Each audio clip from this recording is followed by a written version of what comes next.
Amém? Nós vamos, nessa noite, continuar. Nós temos falado lá com os irmãos sobre o milagre por trás do milagre. Quem lembra de alguma palavra assim? Nós falamos lá com a igreja nos vídeos, né? Uma delas a gente falou daquela passagem que o mar está furioso e Jesus fala, vamos passar para outra banda. E no meio da tempestade, daquele ventania, os discípulos com medo, Jesus intervém na natureza, mostra ali o seu poder soberano, dizer aquieta, onda, acalma-te vento, e eles passam para outra banda, significando que Jesus estava levando isso para um nível mais profundo de fé. Portanto, o milagre em si é extraordinário, o poder sobre a natureza, mas o ensino que Jesus traz sobre o milagre é ainda melhor, porque no céu não vai ter milagre, ou vai? Vai precisar de milagre no céu? Na presença de Deus? Vai ter dor? Vai ter tristeza? Então, milagre serve para apontar uma coisa maior. Nós vimos também aquele leproso que se achega a Jesus quando ele desce do monte, com as suas impurezas, e pior de tudo, com a sua tristeza, com a sua autoestima lá embaixo, aquém, da sociedade, à margem, jogado lá no lixo, para fora da cidade, era o lugar onde ficavam os leprosos, os imundos, se aproximando de Jesus. E Jesus tocando o impuro e dizendo assim, agora quando o puro toca o impuro, ele é purificado e não o contrário. E traz ali redenção para um homem que está à margem da sociedade, completamente destruído, e agora ele pode ter uma vida social, amizade, comunhão. Esse é o milagre por trás do milagre. É extraordinário ver alguém se coçando com cacos de telha, com essa chaga, agora livre dela. Mas mais extraordinário é ver uma alma restaurada e agora podendo conviver em sociedade. E hoje nós vamos falar alguma coisa a esse respeito também.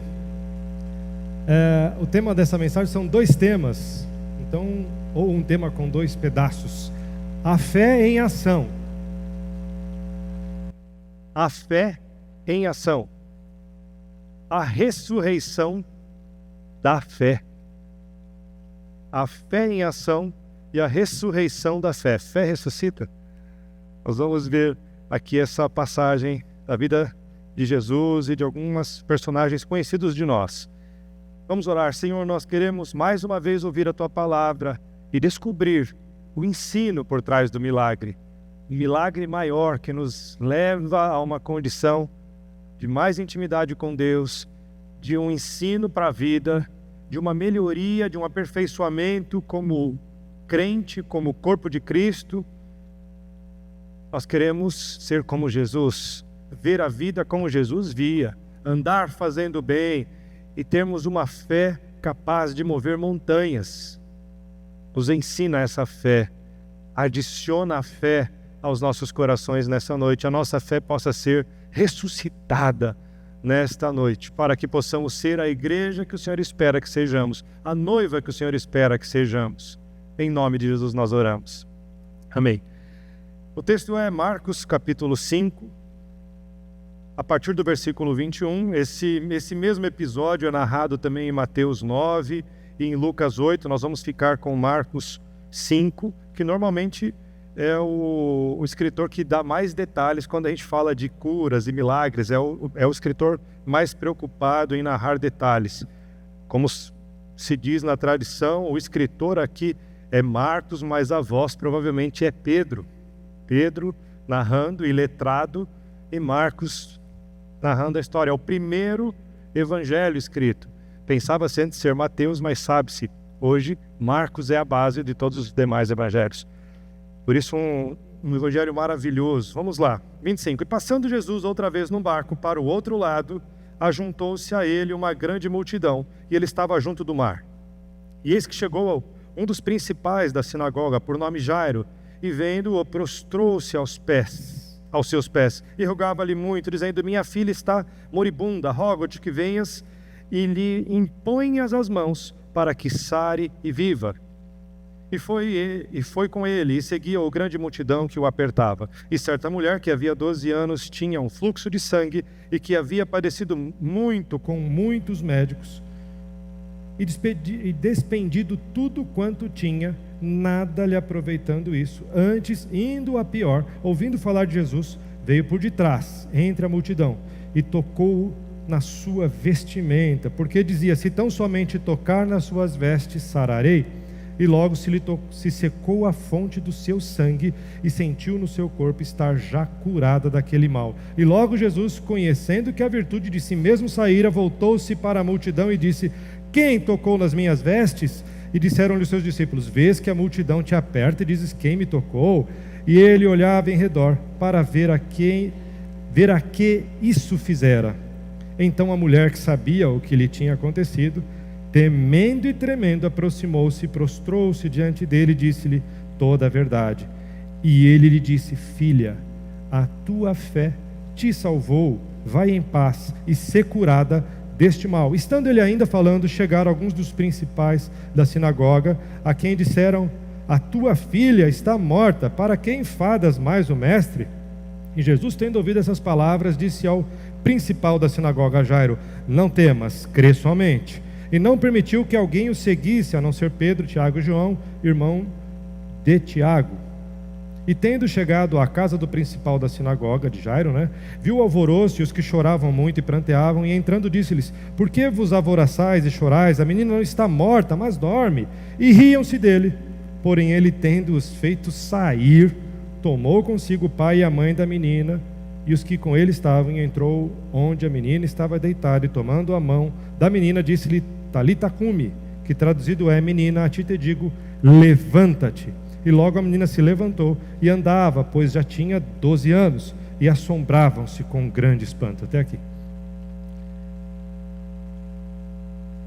Qual que é o tema dessa mensagem?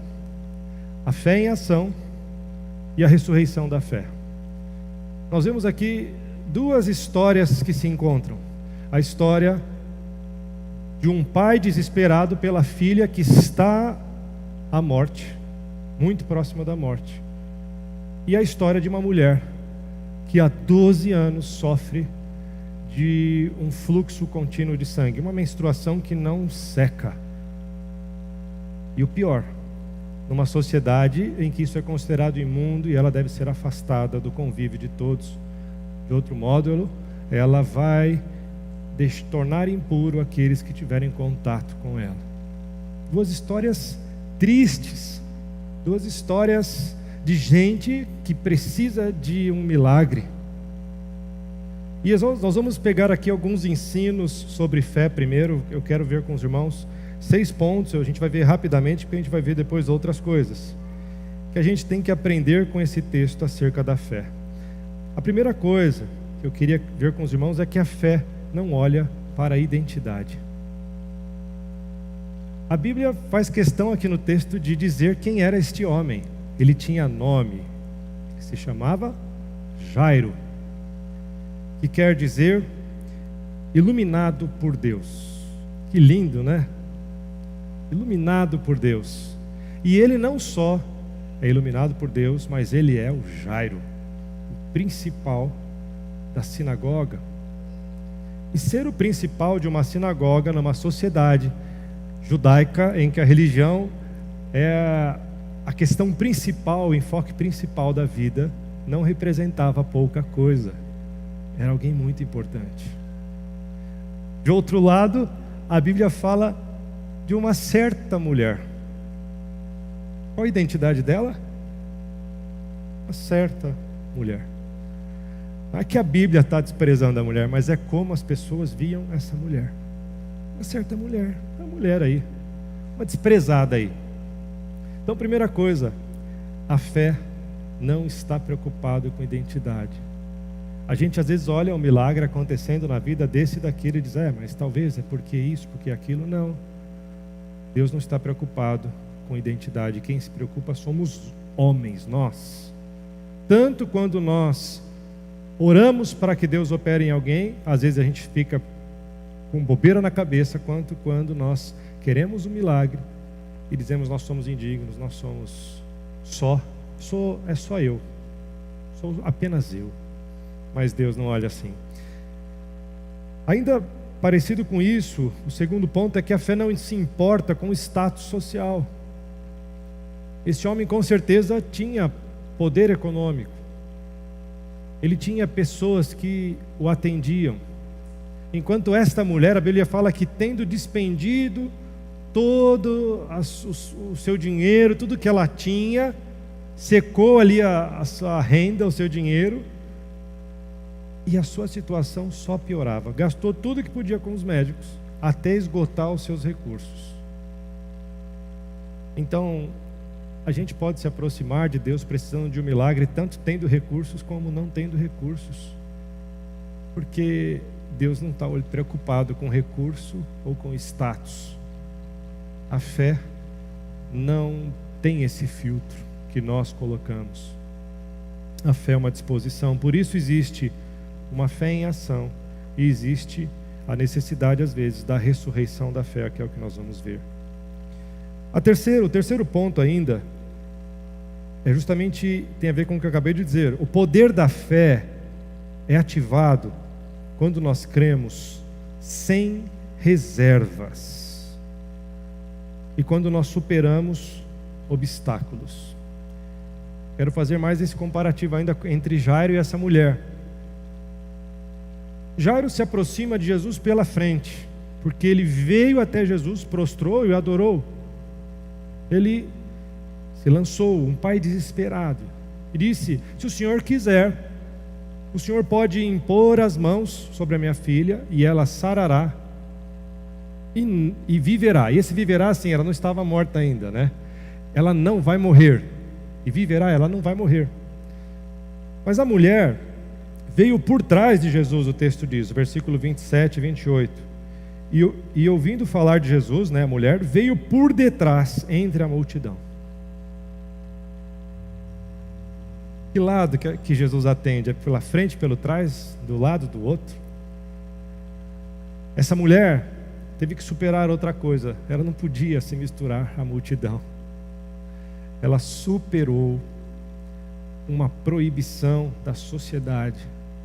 Ela superou uma lei cerimonial, lá de Levíticos, de Números.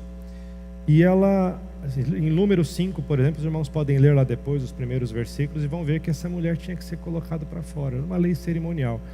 Mas acontece que as leis, especialmente as cerimoniais e as demais também, elas apontam para uma realidade muito maior. Por isso que tem gente que ainda está na lei e está penando, porque ainda está se comportando como criança, porque lei é para criança. Nós precisamos da lei porque a gente age como criança muitas vezes. Por isso que eu dou a lei para os meus filhos hoje e cobro deles a lei. Mas tem um momento que eu não posso mais ficar forçando a lei. Eu quero agora que eles ajam por graça e me obedeçam, não porque são obrigados, mas porque me honram, porque me amam. Então, os homens estavam preocupados em cumprir a lei a rigor, mas não estavam preocupados em amar. Foi o que aconteceu naquela cena daquela mulher apedrejada. Estavam preocupados em apedrejar e cumprir a lei, mas não estavam preocupados em fornecer àquela mulher o que ela precisava, que era amor para ser transformada. E o amor que Jesus demonstrou, dizendo: nem eu te condeno, fez com que aquela mulher mudasse de vida, porque ele disse: vai e não peques mais. Então Jesus é capaz de curar e de sarar e de transformar a nossa vida. Então, queridos, esse terceiro ponto, ele fala de uma fé que tem que ser ativada em nós. Essa mulher, ela vai além. Ela diz assim, ela em pensamento diz que ela vem ali por trás da multidão, e antes de ela tocar, é engraçado, a palavra faz questão de colocar um versículo no meio, fala assim, e ela pensando assim, né, porque dizia: se tão somente tocar nas suas vestes, eu sararei. Que fé incrível! Eu não preciso nem falar com Jesus, eu não preciso nem, porque nem tenho como eu fazer isso. Se eu for falar, o pessoal vai me bater aqui, vai me espancar, impura, vão me xingar. Mas espera aí, estou falando de Jesus, então eu vou tocar nele. E imediatamente, o texto diz Versículo 29. E logo se lhe secou a fonte do seu sangue, e sentiu o seu corpo já estar curado daquele mal. Aleluias! Glória a Deus! Outra coisa, ponto 4. Nós temos que ter fé para ser tocado por Ele ou para tocá-lo. Aquele pai disse: se o Senhor estender as suas mãos sobre a minha filha, ela vai ser sarada. Amém. Ok. É uma fé, ok, né? Pastor, por favor, põe a mão sobre meu filho e ora, né? Mas a gente vê também aquele capitão que diz assim: se o Senhor der uma ordem, eu também tenho homens que trabalham para mim, dá uma ordem e meu servo vai ser curado, não precisa ir lá, né? E nós vemos uma mulher aqui que sabe que não precisa nem falar, ela só precisa pensar. Deixa eu me tocar aqui. Se eu tocar, já era. E não é nem nele, é no vestido dele, porque Ele é o Deus Todo-Poderoso. A gente às vezes fica querendo achar uma receita de como convencer Deus a nos curar. Quem aqui é pai? Tem uma receita para o teu filho te convencer? Você, quando dá para ele, é quando você ama, não é? E quando você não dá, é porque você também? É ou não é?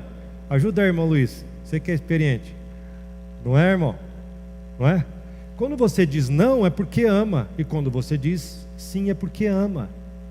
Mas quando a gente é mimado, a gente não gosta de ouvir não, só quer ouvir sim. Por isso que de vez em quando lá em casa a gente faz uma revolução. A gente fala para as avós, para os tios, né? Já, não é verdade? Estão proibidos de dar presente para os meus filhos por 3 meses. Eles vão sempre pedir alguma coisa, mas eles estão proibidos, porque senão eles não vão aprender a ouvir não. E quando Deus disser não para eles, lá adiante eles vão se revoltar contra Deus, porque eu falhei como pai e não os ensinei que Deus os ama a ponto de dizer não quando é não. Quem tem filho adolescente? Não tem ninguém aqui com filho adolescente hoje. Mas se um filho adolescente pedir assim: me dá uma moto, pai, e você pode comprar a moto, você tem todo o poder para comprar uma moto para o seu filho. Seu filho não tem noção de que aquela moto é uma arma contra si próprio e contra outras pessoas. Então você diz: não, filho, eu te amo, por isso eu vou te dizer um não, bem grandão. A minha filha, às vezes, quando ela chega assim: ó, pai, eu vou te perguntar uma coisa, mas não vai dar aquele não, né? Eu brinco com um personagem de um seriado que fala: não, não. E ela fala: não vai falar esse não, hein? Eu falo: bom, sendo aquele não ou qualquer outro não, dependendo do que você pedir, você vai ouvir não. Então não existe fórmula para convencer Deus. Dar de filho que faz quer birra, então não vou comer, então vai convencer Deus? Não. Quem é que desperta milagre em Jesus? É uma mulher que tem verdadeiramente fé e diz: se eu tocar, Ele vai me curar.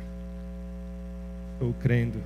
Eu não estou pedindo para Ele nada que um pai não se agrade de dar para um filho. Eu vou tocar e Ele vai me ouvir. Então, nós temos que ter fé para ser tocado por Jesus, como aquela menina. Mas nós também precisamos ter uma fé que vai além, capaz de tocar em Jesus, com a certeza de que Ele vai fazer, porque nós estamos pedindo e pedindo bem, como diz Tiago. Pedis não recebeis, porque pedis mal, para os vossos próprios deleites. Temos que aprender a pedir bem, com esta confiança. O 5º ponto é a fé que purifica o impuro e que também prova o religioso. A mulher tratada como impura. Vamos ler aqui, Números 5, não precisa abrir se quiser. Se você é beriano, pode abrir. Números, irmão, devia ter marcado, irmão Rafael.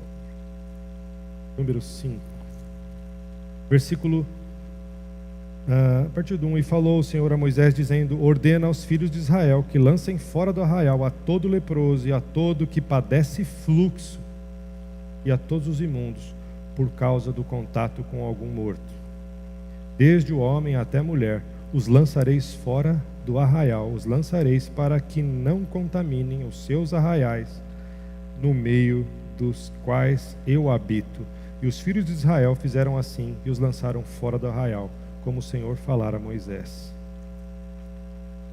Essa mulher é uma mulher impura que anteveu a graça, que anteveu um novo tempo marcado por Jesus, como nós falamos no início, porque agora, quando o impuro tocasse em alguém verdadeiramente puro, ele não tornaria o puro impuro.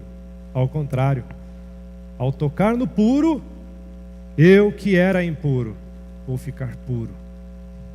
Então essa fé em ação dessa mulher, esta convicção com que ela se aproximou de Jesus e tocou em Jesus, fez com que ela fosse purificada do seu pecado. A fé de Jairo foi uma prova para ele. E eu vou explicar por quê. Jairo é um homem aparentemente puro, não estou dizendo que ele não seja, mas ele já tinha esse pré-requisito, ele era o pastor da igreja, o principal da sinagoga, um homem provavelmente puro, limpo, ilibado, cheio de qualidades, que desesperado se aproximou de Jesus, se lançou aos seus pés, mas que estava tentando de algum jeito levar Jesus para impor as mãos sobre a sua filha antes que ela viesse a morrer. E essa mulher atrapalhou o intento de Jairo, porque Jesus imediatamente começou a seguir para a casa de Jairo, mas veio a mulher e tocou, e aí ele para tudo. Opa, parou, alguém me tocou. Ô Jesus, está todo mundo te tocando. Alguém me tocou diferente, saiu o poder de mim. Quem foi? Quem foi? Quero saber quem foi. E ela se apresenta para Jesus, Jesus diz: a tua fé te salvou. Várias vezes Jesus vai dizer: a tua fé te salvou. Algumas não. É o caso da filha de Jairo, como a gente vai ver mais adiante. A tua fé te salvou. Então essa mulher, com a sua necessidade, com a sua urgência, parece ter atrapalhado uma outra urgência de uma menina que estava quase à morte. E imediatamente após o Senhor Jesus dizer: anima-te, a tua fé te salvou, filha, chegam os outros da sinagoga e falam: ixi, não dá mais, morreu. Ficaram aí demorando, demorou, sua filha está morta, para de importunar o mestre. Jesus fala: vocês não sabem de nada, vocês aí que não têm fé, fiquem aí. Vem aqui, Pedro, Tiago, João e o pai da menina. A mãe acho que estava lá na casa, É o que dá para entender aqui. Quando ele chega na casa da menina, tem um pessoal chorando, triste. Ele fala: para aí, pessoal, não precisa chorar, ela só está dormindo. E esse pessoal começa a rir. Que absurdo. Acho que era um choro bem falso, Porque você está chorando, aí vem alguém, não qualquer alguém, ou alguém, e diz assim: pessoal, para de chorar porque a menina dorme. Você está lá,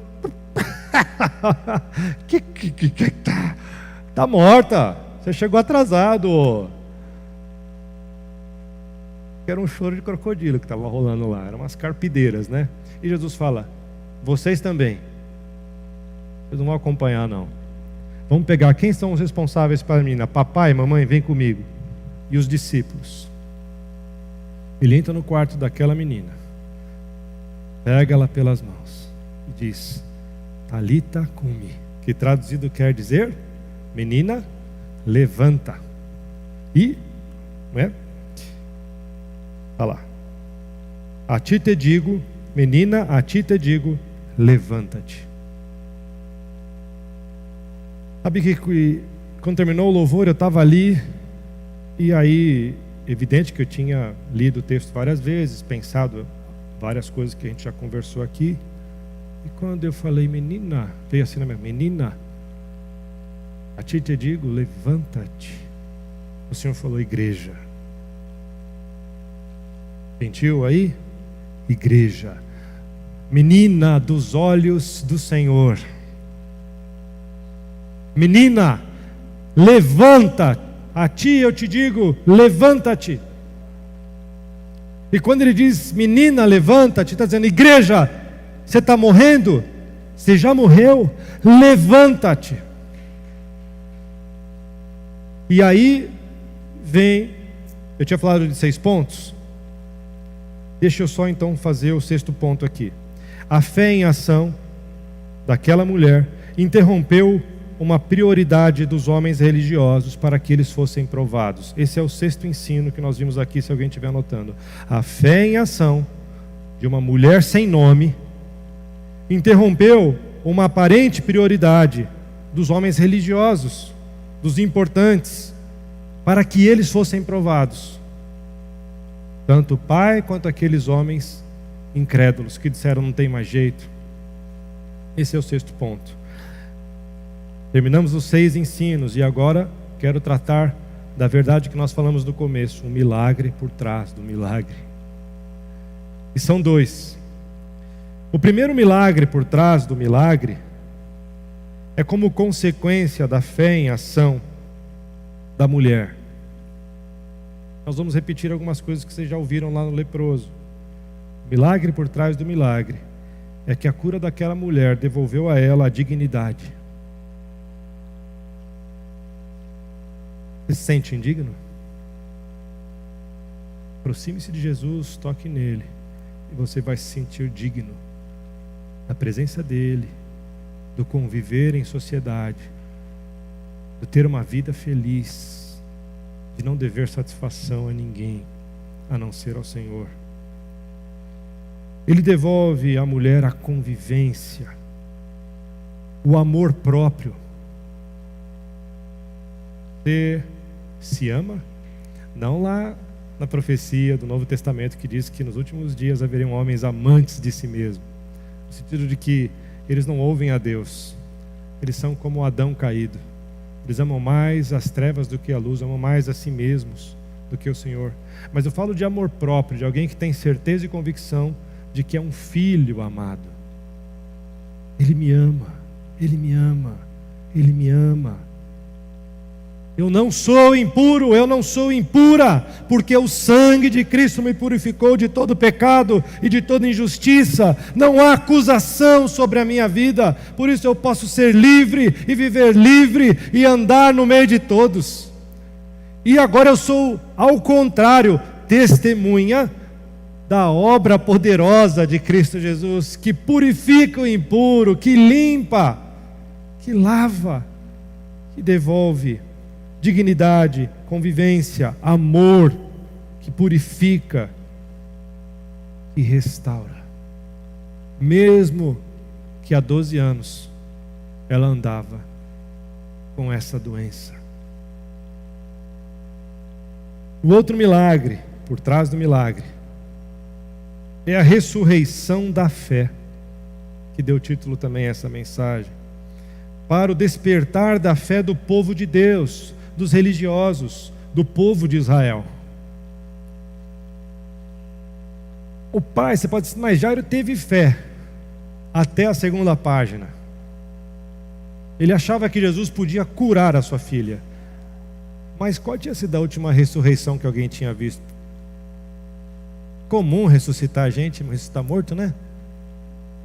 Acho que não, né? Então, ele não tinha fé suficiente para isso. E não é culpa dele, parece que ninguém tinha. Talvez aquela mulher que demonstrou uma fé incrível para o seu tempo. Tempo em que já há muito estavam silêncio profético.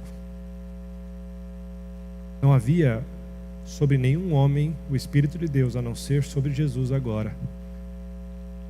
E de uma forma gloriosa. Mas antes disso, já havia um período de 400 anos de silêncio.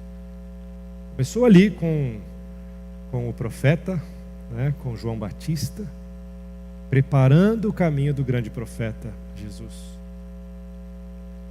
Mas ele opera isso porque a fé do povo e daquele pai foi desafiado diante da morte. E diante da morte, eles não puderam exercer a fé necessária para que Jesus operasse aquele milagre. Mas Jesus precisava marcar aquela geração, aquele povo e as nossas vidas, demonstrando que Ele era o Cristo e que o Cristo tem poder para ressuscitar o morto, para ressuscitar a fé. Outra base para nós dizermos isso é que Cristo ele realizou 3 ressurreições. Ele ressuscitou a menina de quase 12 anos. Aqui diz 12, em Lucas diz de quase 12 anos. A filha de Jairo. Ela morreu no dia e ressuscitou no mesmo dia por Jesus Cristo. É a ressurreição da fé, necessário para que o povo cresça em Jesus e no seu poder. Outra ressurreição que ele operou foi do filho da viúva de Naim. Eu sempre gosto de lembrar que Naim não era o nome do marido que faleceu, mas da cidade que ela morava. Esse jovem estava falecido e ressuscitou no segundo dia. A menina no primeiro, ele no segundo. E assim que ele ressuscitou, aquele menino que estava lá, quando Jesus tocou o esquife, o caixão, e o menino levantou. Será que derrubaram o caixão? Eu sempre fico pensando nisso, porque estavam carregando o caixão, o esquife, e Jesus viu a tristeza daquela mãe, que já não tinha o marido, e agora perdeu o filho, e ele toca o esquife e diz que o menino levanta, e começa a falar. Acho que tão louco, se acontecesse isso hoje. E Jesus ressuscita aquele rapaz no segundo dia. E quando ele ressuscita, o testemunho das pessoas é: há profeta em Israel. Então a segunda ressurreição feita por Jesus fala da ressurreição da profecia. E um silêncio de 400 anos, mas o grande profeta chegou. E agora haverá profecias. Haverá condução, meu Espírito vai ser derramado, haverá derramamento de línguas, de dons, ressurreição da profecia, porque Ele era a própria profecia, se cumprindo no meio do povo, e o povo precisava saber disso. Há profeta em Israel. A outra ressurreição foi de Lázaro, ao 4º dia, e não podia ser no 3º dia, porque quem é que ressuscita ao 3º dia? Jesus Cristo. Jesus. E a ressurreição de Lázaro aponta para uma outra realidade, para a eternidade. Porque Jesus diz assim para elas, para as irmãs, para Marta e Maria: crê somente, eu sou a ressurreição e a vida. Aquele que crê em mim, ainda que esteja morto, viverá. E o 4º dia de uma morte. Ouvi alguém dizer que na medicina o 4º dia é um dia crítico. Não é isso? Até o 3º dia parece que ainda há um pouco mais de esperança, mas no 4º dia já é um dia mais crítico. Mostrando justamente, apontando para isso, que Ele tem poder para ressuscitar quando não há mais esperanças humanas, quando o homem não tem mais poder para interferir.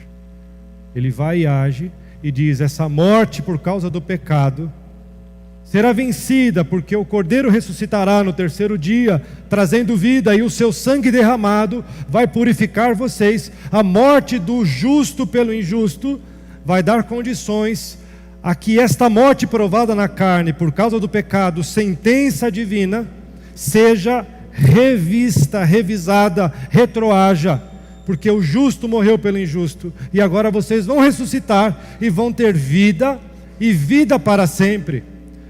Ele diz ainda para as irmãs: crê somente e vocês verão a glória de Deus. E a ressurreição ao 4º dia de Lázaro quer dizer isso: Senhor, já cheira mal, tira a pedra. E ele sai ali enlaçado, com aquelas coisas típicas do sepultamento judaico, mostrando que o final do homem era a morte mesmo, era ir para a morte eterna. mas que o sacrifício de Cristo providenciaria uma nova esperança. E por isso nós não receamos da morte. Nós temos muitos irmãos aqui que perderam gente querida neste ano. E nós nos sensibilizamos com isso. Mas a nossa fé está sendo provada. Nós não queremos agir como religiosos.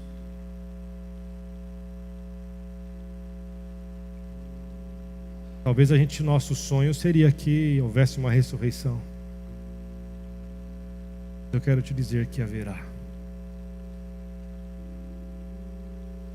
E essa esperança ninguém pode roubar de nós. Cada um dos nossos queridos que se foram vão ressuscitar. Porque o Cordeiro ressuscitou. Ele deu a sua vida em nosso lugar e hoje vive para sempre. Ele disse: eu vou preparar lugar para vocês. Eu vou preparar lugar para vocês. Temos que olhar para essa bendita esperança. E diante dessa bendita esperança, nós não podemos continuar vivendo como meninos, como uma igreja morta. Nós não devemos ouvir a voz do Espírito dizendo: menina, a ti te digo, levanta. Aqui não é o nosso lugar de descanso. O Senhor nos convida nessa noite a nos levantarmos. Não olhe para a direita nem para a esquerda. Não olhe para o que manqueja ou está fraco. Eu não estou dizendo abandone-o. Ao contrário, levante-o, suporte-o, pegue nas suas mãos. Mas não abra a tua boca para murmurar, para acusar, para apontar. Não importa quem seja, o maior ou o menor. Todos nós somos pobres necessitados. Todos nós temos dias de alegria e de tristeza. Todos nós temos tempos de êxito e de derrotas. E esse é um processo de Deus na nossa vida, para nos levar à perfeição, para nos levar aonde Ele quer. Ele nos humilha. E ser humilhado por Deus é bênção, porque depois ao seu tempo Ele nos exalta. Ser exaltado por homens não adianta de nada. Nada. O bom é ser humilhado por Deus, porque no tempo de Deus Ele vai nos exaltar. Recebe, igreja, essa palavra. Você recebe essa palavra, amém? Vamos reagir a essa palavra, amém? Vamos, amém? Vamos viver esta palavra, vamos conversar sobre esta palavra. Nossos grupos lá estão meio parados. Vamos conversar, vamos divulgar, vamos participar. Aqui vai um alerta, não é uma bronca. Escola dominical, uma bênção. Está faltando mais gente lá assistir. E dá trabalho, hein? Você pensa que 20 minutos, 25 minutos demora quanto tempo para preparar? Às vezes 3 horas, às vezes 5 horas, geralmente de madrugada, porque quem faz trabalha. Tem que valorizar aquilo que o Senhor nos tem dado. Parar de agir como criança. Essa menina tinha quase 12 anos. 12 anos marca a vida de um judeu. Ele vai se tornar adulto. Ele vai se tornar adulto. Por isso ele diz: hora de maturidade, hora de se levantar. Levanta, menina, e vem ser noiva. Eu vou preparar lugar, vou fazer a rupá. O casamento judeu é assim. Quando um homem vai se casar com a moça, ele tem que preparar primeiro a rupá. Ele chama os amigos, ele vai preparar: vou preparar-vos lugar. E aí vem a celebração, vem as bodas. E aí sim ele leva a noiva para a rupá e desposa a rupá. Desposa a esposa na sua rupá, no seu lugar, na sua casa, na sua habitação. Ele foi nos preparar lugar. Nós não podemos morrer de desânimo, nós temos que ressuscitar com Ele. Amém, queridos?